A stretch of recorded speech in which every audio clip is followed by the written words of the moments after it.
Hello, I'm Dominic Shales, publisher of Climate Solutions News, and today we're talking about ammonia, which is at the heart of nitrogen fertilizer production. It's a key ingredient sustaining the productivity of world agriculture.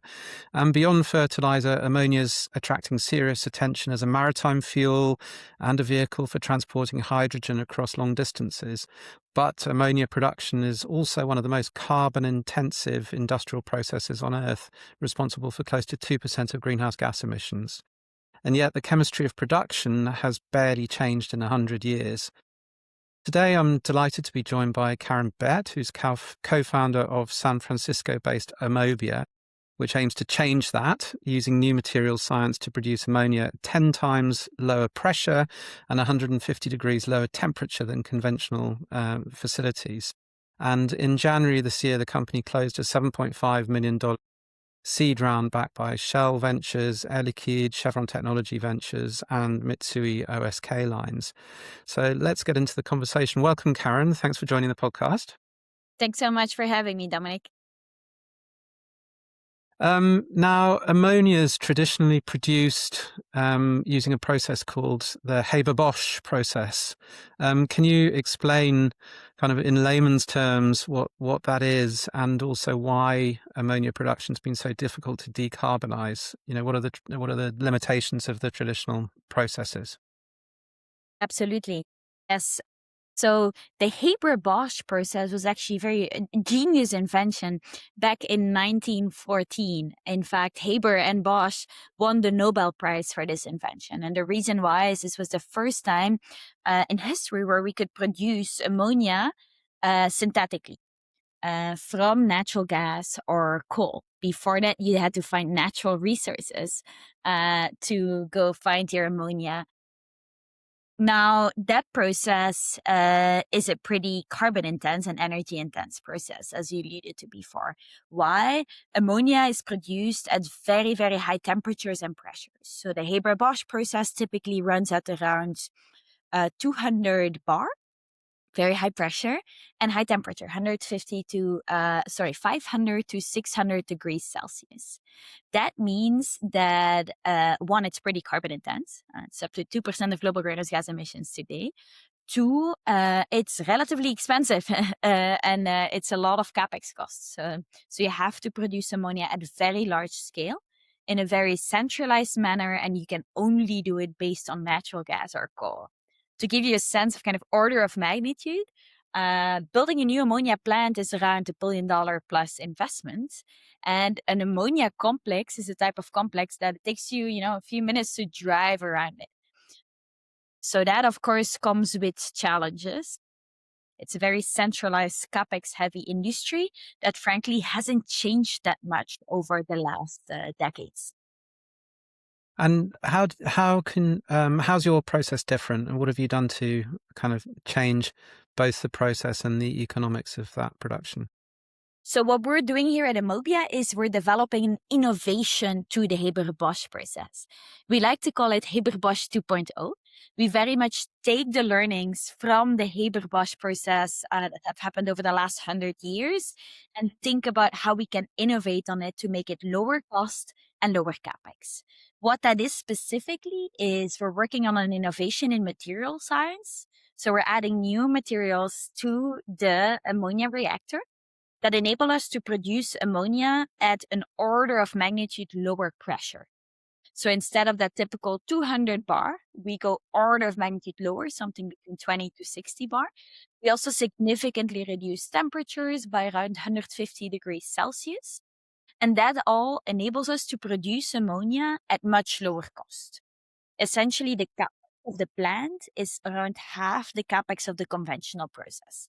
Simply because of the lower temperatures and pressures, you can use less materials, cheaper materials, less compressors, cheaper compressors, etc. That also. And are you the only? Sorry, Karen, to interrupt. Are you the only ones doing this? Because it, as I said in the introduction, it's 100 years. It's been pretty much the same process, and there's been very little innovation. So, I mean, it's fantastic that you're making these breakthroughs, but are other people doing it as well? It's a great question. In fact, One of the reasons why we started Ammobia now 4 years ago is because we saw there was very little innovation in ammonia production. There's a lot of innovation in hydrogen production, which is extremely important. When we started Ammobia, there was one startup globally innovating on ammonia production. Now, luckily, we've seen a few more innovators that are doing great things in different processes for ammonia production. There's some players that are doing electrochemical ammonia production. It's a completely different way of producing ammonia, typically better suited for the very small scale. There's also players that are innovating specifically on the ammonia catalysts to lower temperatures and pressures in the reactor. We haven't seen any players that are really like us innovating on the thermochemical ammonia production, really drastically lowering temperature and pressure. So that Haber-Bosch 2.0, we haven't seen a lot of competitors on that front, which is equally exciting as terrifying. Yeah, definitely. And you mentioned both the cost reductions and the emission reductions as the two kind of key benefits of how you're doing this. Which is most compelling at the moment? Is it the cost or is it the emissions? What's cutting through most with the kind of people you're trying to sell your product to? It's a great question. I would say in the current macro environment, cost is certainly the first thing that people care about. We at Ammobia, we really believe that the only right energy transition is the one where we lower cost and carbon at the same time, right? And that is not easy. As you know, most of the newer, cleaner technologies are more expensive than the conventional approaches. One way in which we tackle that is looking at the whole value chain and not only looking at the production costs. And so there, one of the big advantages we have is today ammonia production is massive scale. That means that often you need to transport the ammonia on ships and trucks to get it to the destination. By the time your ammonia molecule is at the customer's site, you might pay 2 or 3 times the production cost. With our system, because you produce closer to the end consumer, in many situations already today, the ammonia that we produce through our innovative process is cheaper than the alternative solution. And that is really important to get, to advance the market, get these first systems in the field and really increase our market share as well. The second thing that's going on here is that important to acknowledge that today ammonia production is very dependent on fossil fuels, of course. And with the recent crisis, these prices have gone up. Equally importantly, there's been a lot of supply chain uncertainty. And that has led to the fact that today, for the first time in history, the traditional ammonia produced from natural gas or coal in many places in the world is more expensive than the clean ammonia projections for some of the first large clean ammonia plants in China, the Middle East, etc. That's a great, it's a terrible situation that we're in, but it's also, that's a good advantage to coming out of the situation, and hopefully could, start to transform the market overall when people see the benefits of doing it in that way. Absolutely. Now you're fully commercialized, aren't you? At the moment, you're operating with plants in place and starting to scale. Well, tell us a little bit about that journey. Where are you now, and where are you aiming for? We're very much still in the scale up and the development of our technology. And we started a few years ago with a reactor that was, first with just an idea, then with a reactor that was the size of my finger. Since then, we've scaled at more than 1,000x. We're currently moving from a pre-pilot stage to a pilot stage. Pilot stage, for the listeners that are familiar with the technology readiness level framework, pilot stage is TRL 6. And we're building that pilot this summer to have it operational in just a few weeks. And then the next step will be our first commercial system. So the first one in the field, revenue generating with a customer. And that one is scheduled to be in 2028. So less than 2 years from now.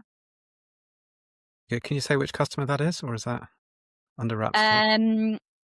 It's not yet publicly announced, but I can share more on that very soon. But we see a lot of interest today in Europe specifically for domestic ammonia production that is independent from fossil fuels for local fuel as well as fertilizer use cases. You've also spoken about retrofitting existing Haber-Bosch installations as well as building new plants. What do you think? Yeah, well, is that a realistic pathway, and which would work better, the new builds or the retrofitting? Absolutely, that's a great question. The good news is we can do both. So think about our technology as it's this lower pressure, lower capex system that is very modular. What do we mean by that? Think about it that it's really kind of a plant that you can build in kind of Lego block style. So you have different skids that are easy to transport and drop onto a site. And that can be a new ammonia production site, or that can be an addition to an existing plant.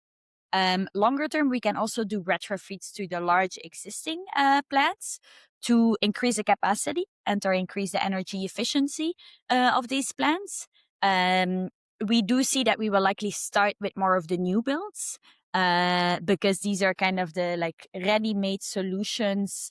A lot of players that have large systems running today also first want to see us kind of successfully deploy our first few systems in the field before we start retrofitting larger existing plants.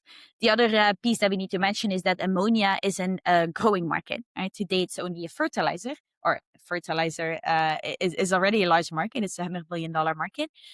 But this market is growing to up to 500 billion because of a range of new use cases. And so because of the fact that the ammonia market is expanding, there's a lot of need for new plants. And so we see the majority of our initial projects being new builds for that reason. And just picking up on those new applications or the new uses for ammonia, obviously maritime shipping and things like that are coming online. How do you see that market developing? Is it, there've been positive trials, there've been some implementations, but it's really not that widespread at the moment. Do you see it developing very quickly, or is there still too much of a barrier to making it move very fast? Absolutely. Transitions in industries like maritime, but I think that holds across energy, chemicals, and maritime and other like heavy duty, large scale, big infrastructure industries take time, right?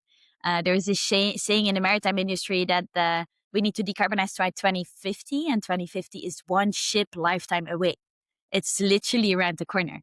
And I'm saying that to kind of put the progress in perspective. There's a lot happening in the maritime industry, transitioning from the today's maritime fuel oil, which is one of the dirtiest fuels in the world, to ammonia as a fully clean fuel. And at the same time, these things take time because it requires a lot of capex investment. Safety is extremely important and needs to be taken very seriously. And so specifically where we're at today is that there's already 4 smaller ammonia-fueled ships in the water that are sailing on ammonia as we speak. On top of that, there's 2 very large ammonia-fueled ships that are currently they just went through their naming ceremony. They're from Exmar, a Belgian shipping company, and they will be in the water in just a few weeks. And there's 60 ammonia-fueled ships ordered and 200 ammonia-fueled ships in the pipeline worldwide. These are large numbers because we're talking about very large ships here. And so to me, seeing that so many of the shipping companies around the world are really committing to these ships and either already ordering them or preparing to order them really shows that the industry is clearly changing course and moving in that direction.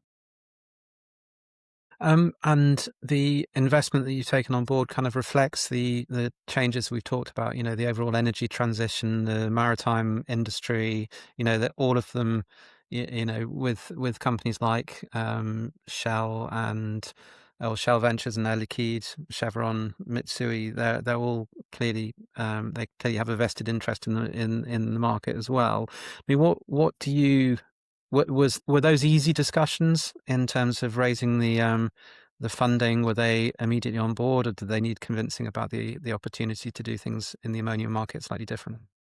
Yeah, a great question. So for context here, we've raised 2 venture capital funding rounds, a pre-seed round of $4 million 2 years ago, and then a seed round of $7.5 million more recently. And we have a mix of financial investors as well as strategic investors. You're touching upon the strategic investors here. These are players that are industry participants, large energy, chemical, maritime companies that also have a financial corporate venture capital arm. It certainly wasn't easy to get those players on board. At the same time, we are super excited and grateful to have them on board with us because we fundamentally believe that as a startup in this industry, you have to work together with incumbents and the right incumbents that can help you advance to the market quicker, in a more cost effective and in a safe way. And so to give you some examples here, some of the players that we've onboarded is Air Liquide is one of our investors. They are a large industrial gas company globally. They can be our hydrogen suppliers. They can also be our off-takers. They can at some point be our customers as well. We have other players like Chevron and Shell.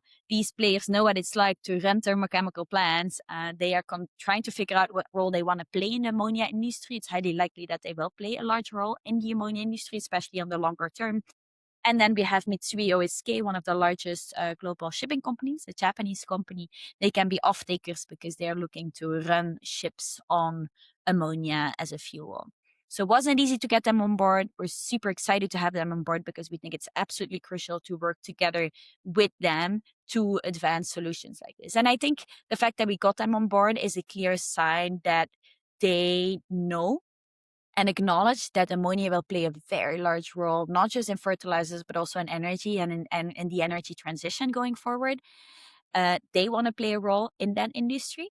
And they see it as a competitive advantage to have access to a technology like Ammobia. So I think that also shows that they acknowledge we need technology innovation, right? To get the cost down, to really enable the widespread adoption as ammonia as a fuel and energy carrier going forward. Great, very good. And what's your ambition for Ammobia moving forward? A lot of work to do. We're getting a pilot up and running. That's kind of our short-term goal. And with that, want to get our first customer commitments before we will kick off the next funding round. On the long term, our goal is really to have Ammobia's technology in a lot of large-scale ammonia projects across the world.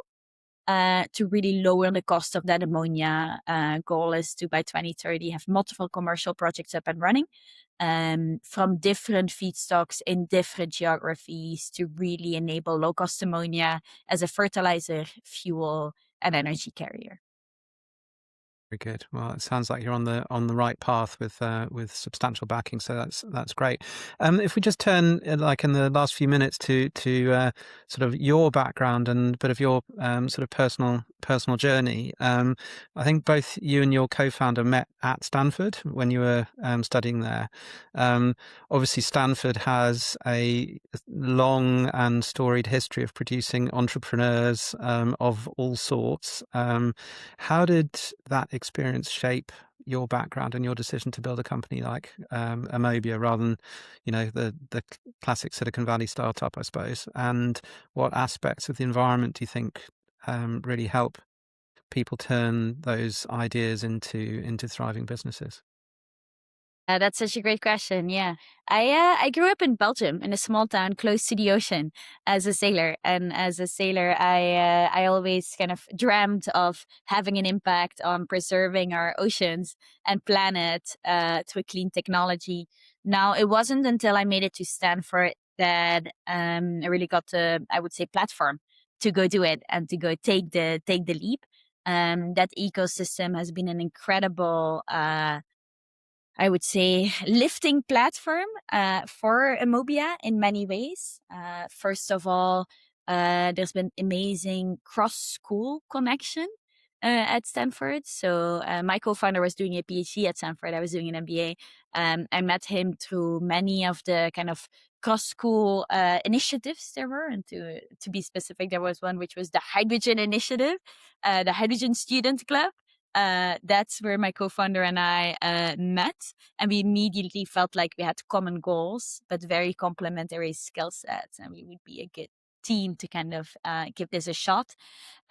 Secondly, and equally, if not more importantly, there is an incredible set of world-class investors and entrepreneurs that are training students through entrepreneurship programs and classes, and being able to learn from these experienced investors and entrepreneurs and having them as continued mentors on the journey to this date is incredibly invaluable. And the last thing I'd mention is the culture. There's something about the culture of dreaming big, taking a leap, taking a risk to make a difference, and seeing so many people around you do that really, really lifts you up.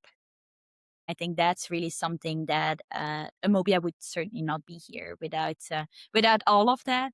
And we're so grateful for the ecosystem and many of the talented individuals that helped us take the leap.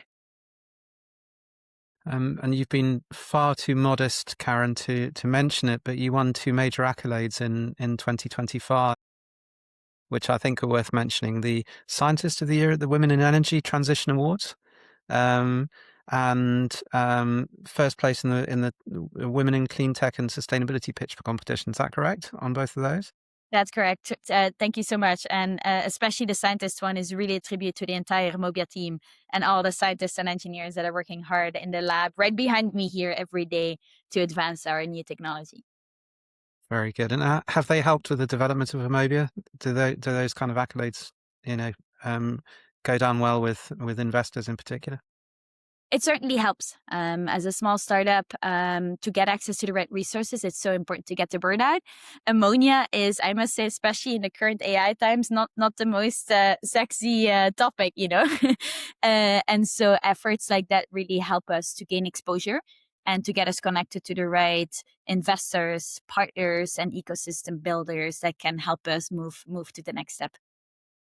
Fantastic. Well, listen, very best of luck with the development of the company. It's a brilliant thing to be working on, particularly at the moment when we've got such constraints caused by geopolitical issues. Thank you very much for joining us, and we look forward to the next installment. That's Karen Baert from Ammobia. Thank you so much, Dominic. It was a pleasure.